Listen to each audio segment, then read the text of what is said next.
So, David, it seems that people that are into politics, they'll give you a go, and I think that's because you have this independent stance, you have your own opinion. Would you say you're one of the more ideological politicians in New Zealand? Yes and no. I mean, we have a clear set of principles that, personal responsibility is important. Freedom and tolerance are important. We're all different, we're all special. We should all be able to flourish in self-chosen ways. So, if that's ideological, then yeah. But if you look at most of the stuff that we talk about, there's actually a bit of empirical evidence behind it. I mean, our flagship policy is charter schools. We've decided that's an important thing to pursue. Now, if you look around the world, the most robust evidence on charter schools comes from Stanford University. They study charters right across the US, and they find that they're ahead of the public school system using sophisticated modelling. The same thing in Alberta, where they have them in Canada, same thing in Sweden. The jury's still out on the British ones. So, yep, we have a philosophical base, but that doesn't mean that we don't also, try and look for evidence of policies that work before we implement them. So you are a libertarian, is that? Absolutely. So your ideology is. And what are the basic tenets of this ideology? I think it's best summed up, funnily enough, by Ben Harper, who says, "My choice is what I choose to do, and if I'm causing no harm, it shouldn't bother you. Your choice is who you choose to be, and if you're causing no harm, you're all right with me." And it's just that idea that, you can be whoever you want to be, as long as you're not harming anyone else, that's cool. And so that brings us to a whole lot of issues. For example, talk about assisted dying. I turned down being a minister in the Key government because as a minister I wouldn't be able to progress that issue independently. And so, I think people should have a choice at the end of their life, not harming anyone else. Why should people have to suffer for another 2 weeks and writhing in agony when they just want to go now? Similarly, we are not in favour of a large amount of tax. We think that people generally spend their money better than others can. Tax is sometimes necessary, but we don't, for example, go into an election saying to one group of voters, we'll tax those guys if you vote for us and give the money to you. I think that's wrong, and that's what a lot of my opponents are doing at the moment.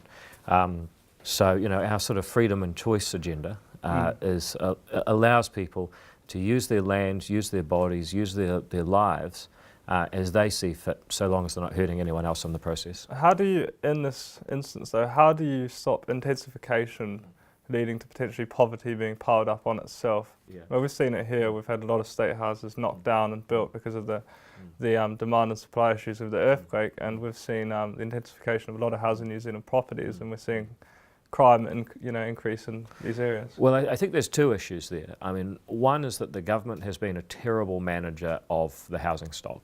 You look at most state houses, you have one tiny little house built in the 60s on a huge section, and anywhere else in New Zealand, I guarantee you they would have either pulled it down and built 2 houses, or they would have built another house on the backyard, and they probably would have done it 20 or 30 years ago.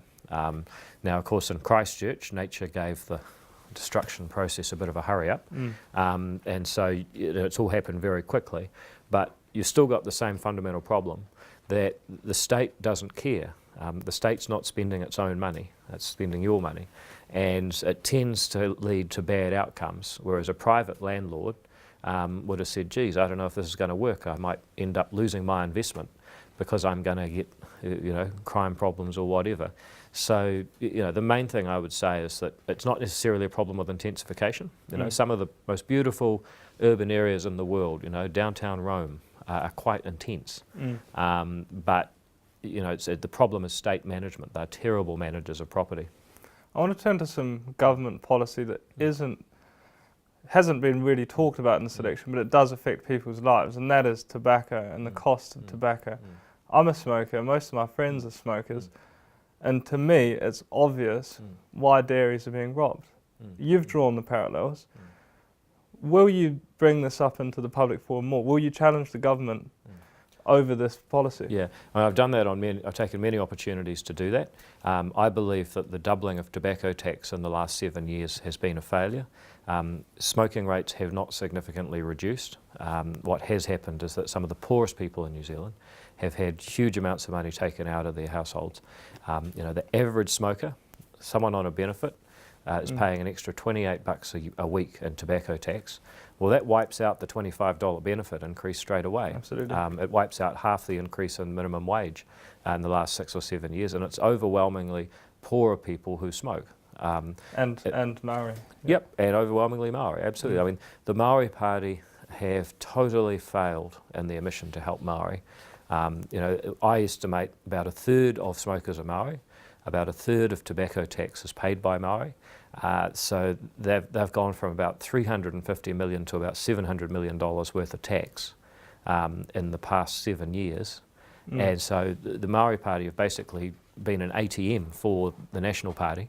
They've managed to go and justify a tax on their own supporters, which I think is scandalous. And what are we going to do in 2025 when people are still smoking, and it's taking up more and more percentage of people's of incomes, especially like you say, low socioeconomic people? Are we going to review it then? Are we going to revise it then and say? Well, I'd stop it straight away. I mean, I've said no more increases. Yeah. Depends how many votes ACT gets. I mean, it's kind of a hard thing that if you're honest under MMP, then you've got to say, look, here's our set of priorities. For ACT, it is education, it's housing, it's tax, and if we get lots of votes, we'll do all of those things. If we don't get many votes, we'll do the things we can achieve. Okay. But what I can say to your audience is that a vote for ACT is a vote to stop the increases in tobacco tax, and if we get lots of votes, to reverse them, because it's a damaging policy. Okay, because before you've just said you'd spend a year's worth of tax and giving back to dairies to kind of beef up security, but that's kind of just a band-aid on the wound, isn't it? Yeah, it is. And look, I mean, this is why you've got to come up with a range of options for making things better.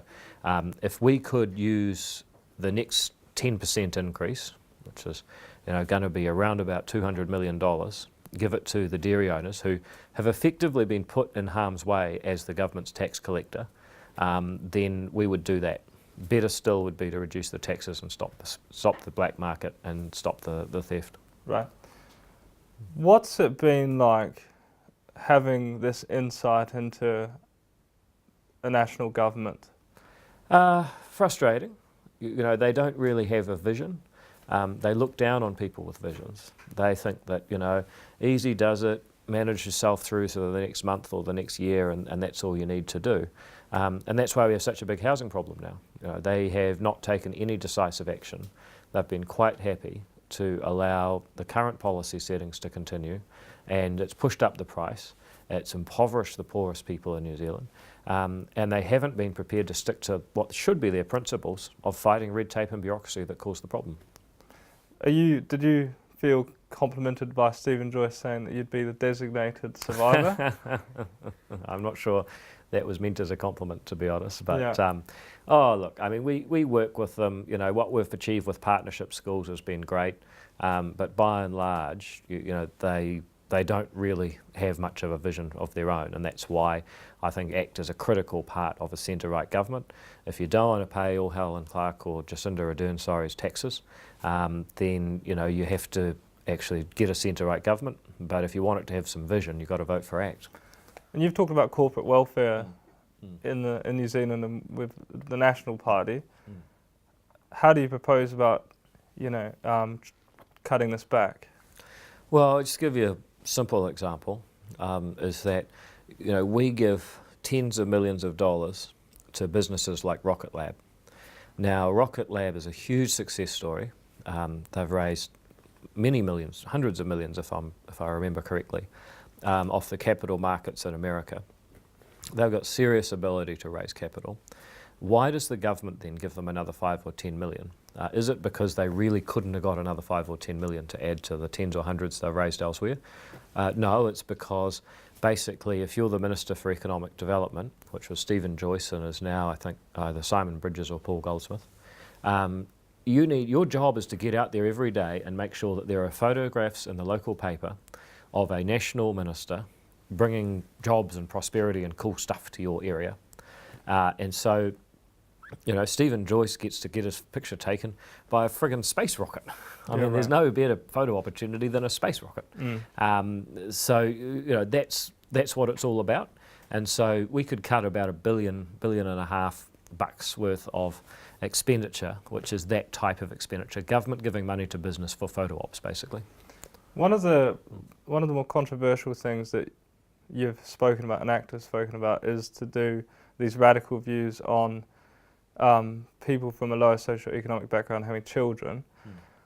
Isn't it a bit strange to be a libertarian all about individual liberty, but then also kind of saying the government should have a say on poorer people having children? Well, I don't see it as the government having a say. I see it as the taxpayers who pay the fees or pay the taxes actually saying, well, hang on, we don't mind supporting other people, but we'd actually like to put some conditions on the use of our money. So, you know, what we basically say in New Zealand is that you'll never go hungry. You'll always be given some form of benefit, some form of welfare, regardless of what happens to you. You know, and I support having sole parent support.